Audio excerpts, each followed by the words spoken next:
Olá, o assunto principal de hoje é, de novo, estão chamando de vazamento, mas é uma espionagem criminosa contra a soberania nacional, a segurança nacional. É sobre esse é o principal assunto da nossa conversa de hoje. Se você gostar, dê o like, não esqueça de se inscrever e vamos chegar a 1 milhão. Bom, eu estou assim de gravata porque eu participei de um almoço que o ministro general Fernando, ministro da Defesa, ofereceu a 29 jornalistas para quem ele explicou como estão trabalhando no Brasil as Forças Armadas, não só em defesa do Brasil, pela soberania, pela ordem interna, mas também na parte social, né? Aquela operação acolhida lá em Roraima, eu ainda vou falar dela, hoje não dá tempo. Mas ele foi um grande anfitrião. Pelo jeito ele é fã de jornalistas e recebeu um punhado de jornalistas do sul ao norte, do centro do país.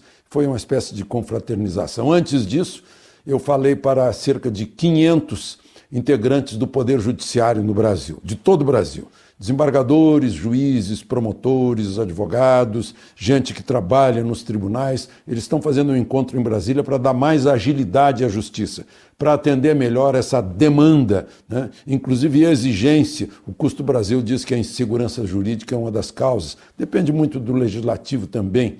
Mas eu tive a oportunidade de conversar com eles, inclusive disse brincando que eu tinha a colaboração desse Greenwald, né, que lançou essa história aí no ventilador, né, e com isso deixou a nossa palestra ainda mais quente, né, falando sobre assuntos da atualidade.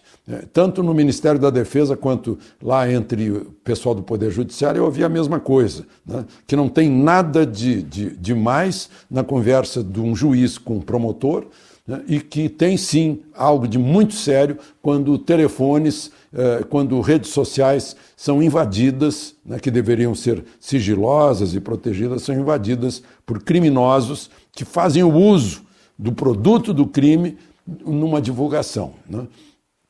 Tem gente pensando em enquadrá-los na Lei de Segurança Nacional, mas enfim, né, em ambos, eu não estou falando só de Ministério da Defesa não, né? Vejam só agora, a juíza Gabriela Hart, da 13ª Vara Federal de Curitiba, a substituta de Sérgio Moro, substituta interina por enquanto, revelou que o segredo dela, a privacidade dela no WhatsApp, nas redes sociais em geral, no próprio telefone, foi invadido também por hackers. Claro que isso foi combinado, né? Não é por acaso que ela condenou o ex-presidente, no caso do sítio de Atibaia, há 10 anos e 11 meses, né?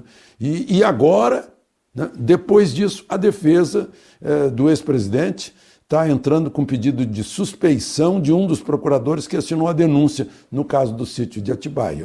O ex-presidente já está aí com 1/4 de século de condenação, né?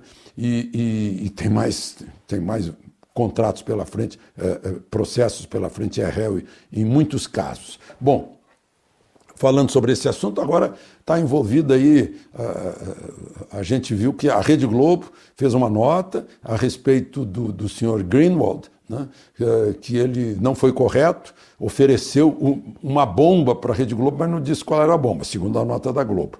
A Globo, então, sem saber o que era, não aceitou, né? Depois ele divulgou e fez uma série de críticas, dizendo que a Globo era parceira do Lava Jato, essas coisas. E a Globo publicou uma nota que encerra com uma frase bem interessante. Diz: o comportamento de Greenwald nos episódios aqui narrados permite ao público julgar o caráter dele, né? Então a gente está vendo aí. Eu falei aqui sobre o presidente da Câmara dando blindagem à Câmara para poder aprovar as questões de interesse do país. Agora o presidente do Senado diz o seguinte, né? O Senado está em guerra contra as notícias maldosamente criadas para confundir a opinião pública. Por sua vez, o ministro Sérgio Moro, junto com o diretor da Polícia Federal, foi ao presidente Bolsonaro, certamente falando sobre isso. O presidente Bolsonaro se emocionou no avião outro dia, voltando de São Paulo, quando viu, outro dia não, foi ontem mesmo, né? Nós lemos aqui, mostramos a entrevista que deu o advogado do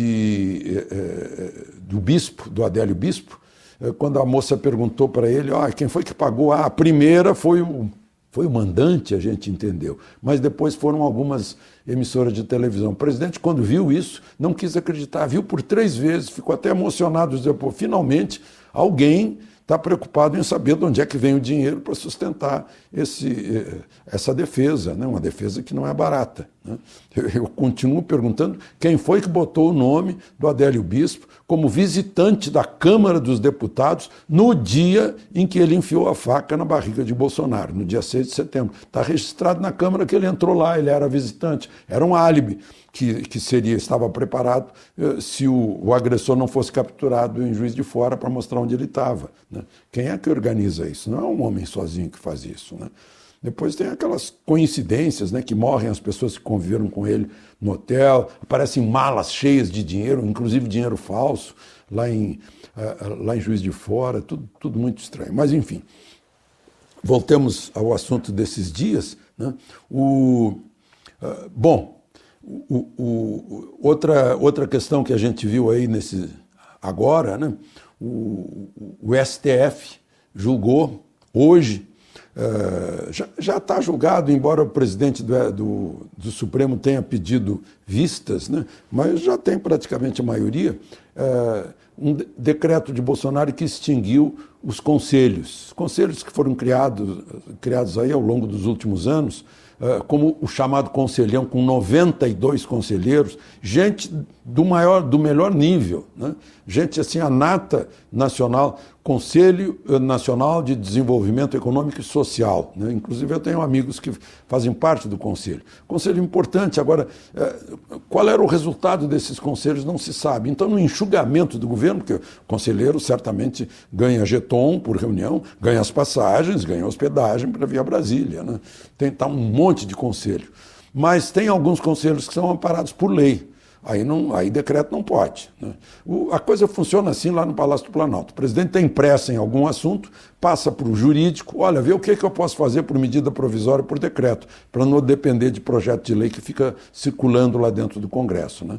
E aí o jurídico dá o parecer, o presidente, então manda fazer, no gabinete civil manda fazer o decreto, uma medida provisória. É assim que funciona. E às vezes não dá certo porque o parecer do jurídico esqueceu-se que esse conselho, por exemplo, ele é regulamentado por decreto, mas ele foi criado por lei, né? O Conselhão, o Conselho de Defesa dos Conselho Nacional de Desenvolvimento Econômico.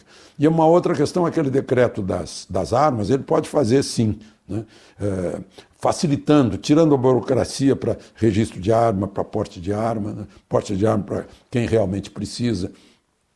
Claro que isso não dispensou em nenhum momento, assim como lá no trânsito não dispensou a cadeirinha, não dispensou o exame de equilíbrio mental da pessoa, né, a prova de que ele vai realmente guardar a arma em lugar seguro, na prova que ele tem noção do manejo da arma, né, senão vira uma bagunça, né? E, na verdade, quem está fazendo a bagunça, aí outro dia eu vi, o sujeito matou o outro na fila de supermercado, estava com a arma escondida, mas era arma que não estava registrada, era arma clandestina, as mesmas armas que a bandidagem usa por aí. A bandidagem não tem registro nem porte, né? Obviamente. E uma outra, aí o Senado criou um projeto de lei para passar por cima desse decreto e tentar amenizar um pouco a liberalidade das armas, né? É o que está acontecendo. E só para lembrar, hoje deve ser lido o relatório do relator da reforma da Previdência, quer dizer, está andando. Fizeram lá um acordo, né, e está andando. Por falar de acordo, só para lembrar, né, aquele day after das denúncias lá do senhor Greenwald, foi dias de grande vitória do governo e do Judiciário. O Supremo aceitou a denúncia, tornou réus 4 políticos, confirmando, né, a força da Lava Jato. Aliás, o ministro Fachin hoje disse que nada vai fazer a Lava Jato voltar atrás, né? O ministro Barroso já tinha dito, olha, cuidado que o crime não compense, esse crime de invasão, de violência, né, contra o sigilo das comunicações telefônicas. No mesmo dia, né, o Executivo confirmou o ministro, obviamente, né, desde cedo o presidente já estava lamentando essa maluquice, e no Legislativo foi uma goleada de 450-0, de 61-0, recebendo aquele crédito suplementar porque o governo recebeu uma herança maldita.